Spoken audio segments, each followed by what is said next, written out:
aşağı batıyor musun? Ya ağzından çıkanlar 24 saat sonra gerçek olsaydı? Söz aslında büyü müdür?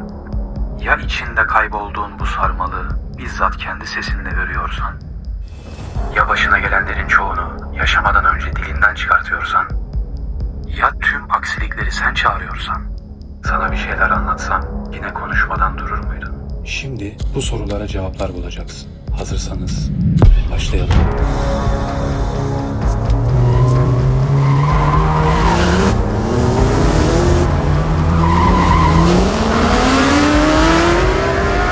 Derinlere inmeden önce ağzından çıkan sözleri garip bir şekilde yaşayan bilindik bazı sanatçılarımızın yaşamlarına hızlıca geçelim.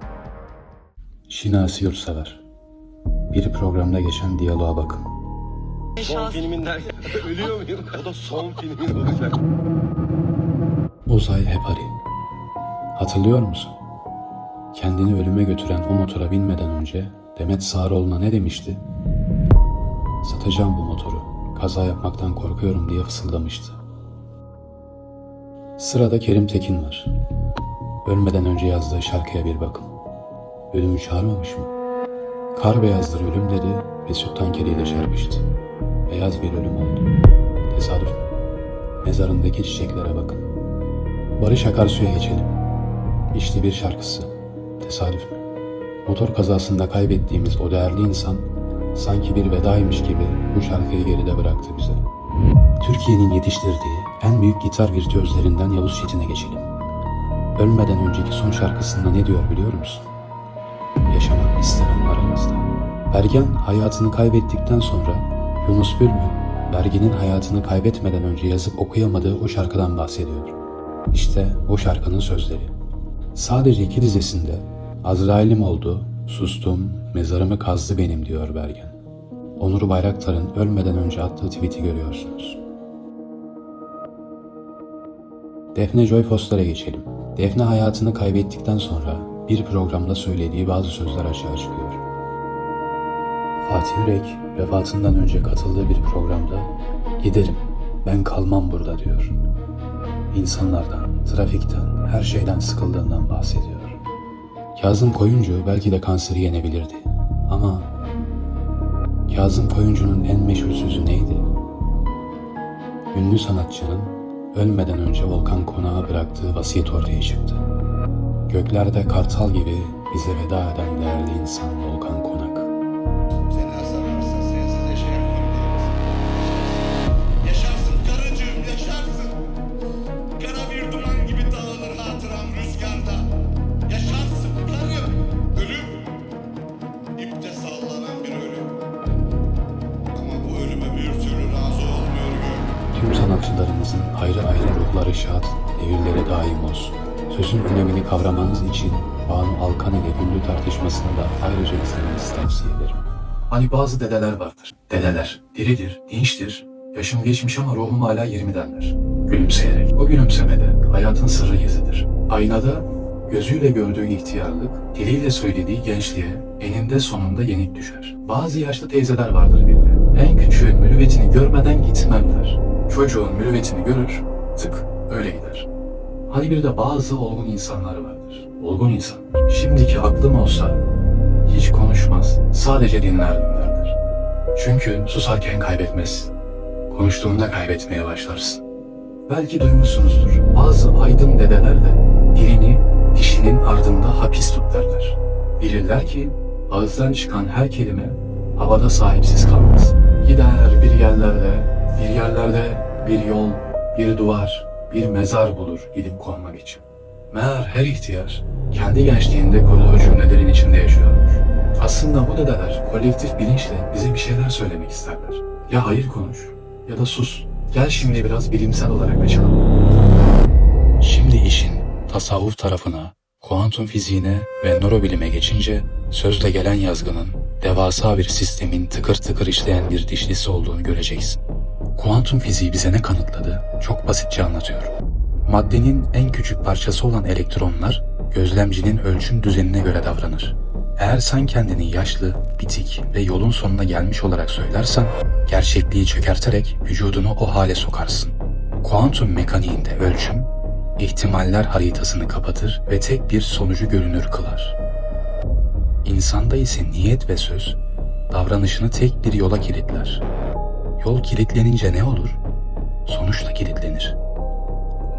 Birinin 20 hissediyorum diyerek gülümsemesi, vücudundaki trilyonlarca atom altı parçacığa şu kodu gönderir. Durgunluk yok, titreşime devam. Sen 20 olduğunu söylediğinde, vücudundaki boşlukta bu bilgi yankılanır. 20 yaşın frekansını yayan bir beden, 60 yılın takvim yapraklarını reddeder. Ağzından çıkan Daha gitmeye niyetim yok. "daha gitmeye niyetim yok" sözü, beyinde anında bir nörotransmitter fırtınası koparır. Bu sinyaller hücre çekirdeğine ulaşır ve yaşlanmayı hızlandıran protein sentezini yavaşlatır. Fizikte her şey kaosa ve çürümeye meyleder.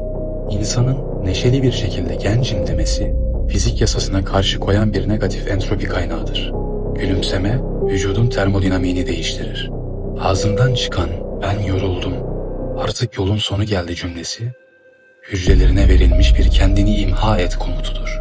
Şimdi aynaya bak ve sor kendine, hücrelerine her sabah yaşa mı diyorsun? Yoksa yavaşça yok ol mu?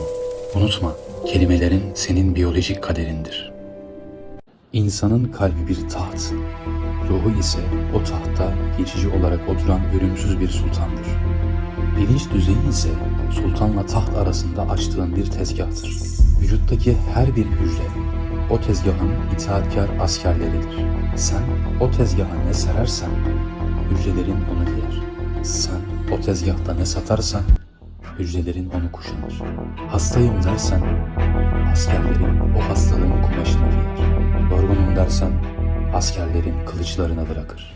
Ölüyorum dersen askerler yavaş yavaş kendi imha süreçlerine başlatır.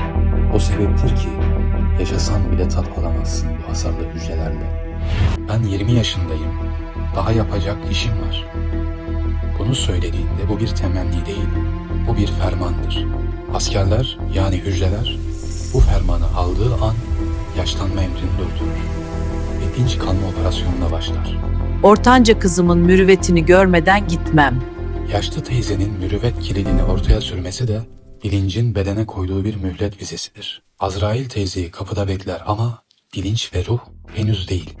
Bir görevim daha var der. Ve yüksek niyet, biyolojik ölümü bir süreliğine askıya alır. Çünkü tasavvufta yazgı, niyetin ve sözün içinde saklıdır. Kuantum gözlemci etkisinden çıkarımımız şu olmalıdır. Söz, dalgayı parçacığa dönüştürür. Kuantum mekaniğinde meşhur çift yarık deneyi bize şunu gösterdi.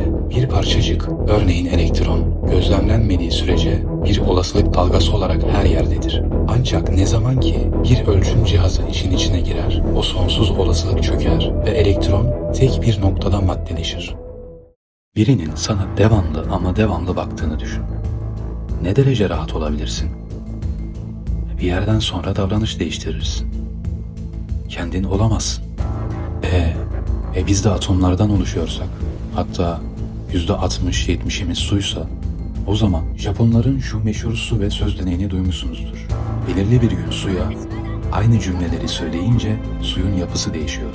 O su ya şifa alıyor ya da zehir. O halde kendinizi iyileştirmek için suya güzel sözler söyleyip o suyu içmelisiniz. Kendinizi hasta etmek istiyorsanız kavganın ve dövüşün yapıldığı ortamdaki yiyecek ve içecekleri tüketmeniz yeterlidir. Aynısı insan için de geçerli.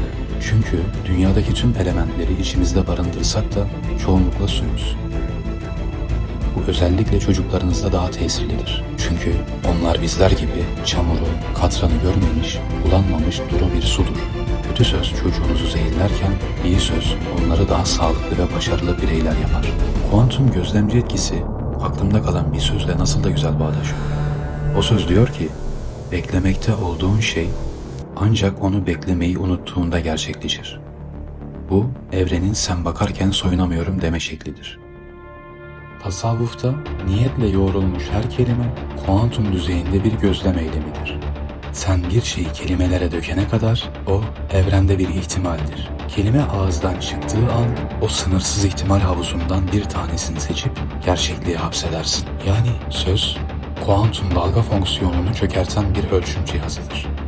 Fizikte her şey titreşir. Sicim teorisi, evrendeki her parçacığın aslında belirli bir frekansta titreşen minik sicimlerden oluştuğunu söyler. Ses de mekanik bir dalgadır ve her kelimenin kendine has bir frekans imzası vardır. Sempatik rezonans ilkesinde ise eğer iki benzer nesne varsa ve biri titreşiyorsa tam temas halinde olmasalar bile diğeri de titreşmeye başlar. Bu şeye benzemiyor mu?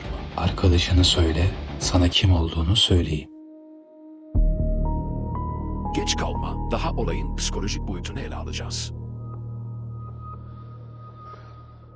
Tamam, kristal kadehe geçip geliyorum. Bir kristal kadehin yanında doğru notayı söylerseniz kadeh çatlar ve buna rezonans denir. Doğru söyleyeni 9 köy neyse. İnsanın ruhu ve içinde bulunduğu evren de bu titreşimlere duyarlıdır. Kötü söz veya yıkıcı cümleler sadece havayı titretmez. Bu frekansa sahip olan benzer enerjileri, olayları, kişileri hayatına çeker. Fizikteki titreşim yasası gereği hangi frekansta konuşursan evren o frekansta yankılanır. Yani yeterince aynı insan aynı anlatıya inanırsa o anlatı yaşanır.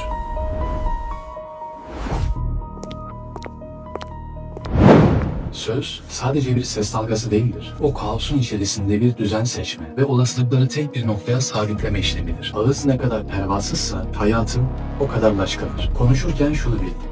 Ağzından çıkanların yankı bulduğu yapı şaka ile gerçeği ayırt etmez. Temenni ile hükmü ayırmaz. O sadece senin dilinden çıkan frekansa bakar. Ne ekersen onu biçersin sözü çok yerinde söylenmiştir. Bunun arkasında ise söylediğinde ne kadar vücut olduğunu, söylediğini ne kadar gönülden söyledin, bu ayrıntılar da eyleme dönüşme olasılığını belirler. Ancak tasavvuf olarak öyle bir yer var ki doğru frekanstan aldığın bir duaya inandığın vakit olmazlar da olur, musibetler de kalkar gider. Daha büyük enerji daha küçük enerjiyi yutar. Abra kadabra. Bu noktada tam bir programlama komutudur. Söz kodlamadır. Yazılımcı nasıl kod yazarak bilgisayarda bir dünya yaratıyorsa, insan da kelimelerle kendi gerçeklik simülasyonunun kodlarını yazar. Söz, bit halindeki bilgiyi somut nesneye dönüştüren bir köprüdür. Psikolojide sözün büyüsü, zihnin manipülasyonuna en açık olduğu bilişsel çerçevele ve telkin mekanizmalarıyla açıklanır. Halo etkisi. Eğer bir kişi etkileyici konuşuyorsa, yani dil cambazıysa, beynimiz otomatik olarak o kişinin tüm özelliklerinin, yani ahlak, bilgi, dürüstlük, mükemmel olduğunu varsayar. Güzel söz, beynin eleştirisel filtresini devre dışı bırakır. Bilişsel onaylama. Birine bir kez teslim olduğunda, beynin sadece o kişiyi haklı çıkaran kanıtları görür.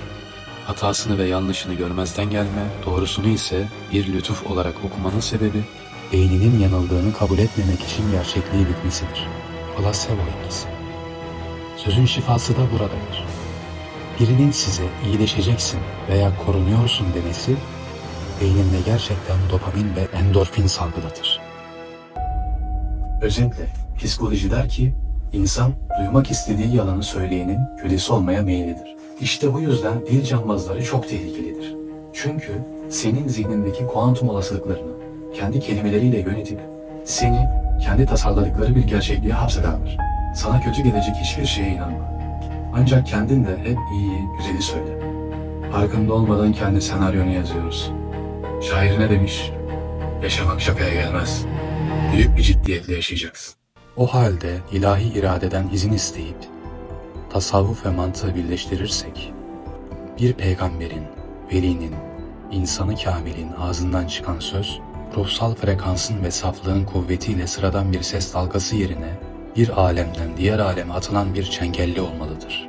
Bu söz, ilahi iradeyle rezonansa girdiğinde imkansızı mümkün kılar. Hele ki kalpler bir olup aynı frekansta çarptığında o kolektif nida, levh-i mahfuzdaki kalemlerin tıkırtısına eşlik eder. Çünkü evren en gür sesli olanın değil, en saf ve en bir olan gönüllerin ortak sözleriyle yörüngesini tayin eder. Kelamın büyüsü burada gizlidir. Onun üzerinden hak konuşur ve o ses kainatın atomlarını yeniden dizayn eder. Ve o sebeptir ki yaşamak için evrensel sevgiden ve doğru konumlanmış bir inançtan başka hiçbir şans yok. Bugün herkes affet. kinden, nefretten, kıskançlık gibi harabiyet yaratacak duygulardan kaçın. Bugün kendine dön. Müsaade et, her akan su yatağını bulsun. Bu yaşamdaki hakkını iyilikten yana kullan. Vücudunu iyileştir, pozitife dön ki bu evrendeki safın belli olsun. Biri şunları demişti. Senin hakkında ne söyleyeceğini kestiremeyeceğin hiç kimseden kendini dinleme. Geleceği görmek için farklı yollara başvurma. Yaşam kayığına kendin bin. Çünkü seni kim itecek bilemezsin. O kayığı kendin sür. Çünkü kayığını dalgalardan yalnızca sen korursun. Rüyalarına bile hiç kimseye anlat. Anlatacaksan da en güvendiğin insana anlat. Dertlerini kimseye açma. Açacaksan da akan bir suya aç. Hayatta alabileceğin en büyük hediyelerdir şunlar.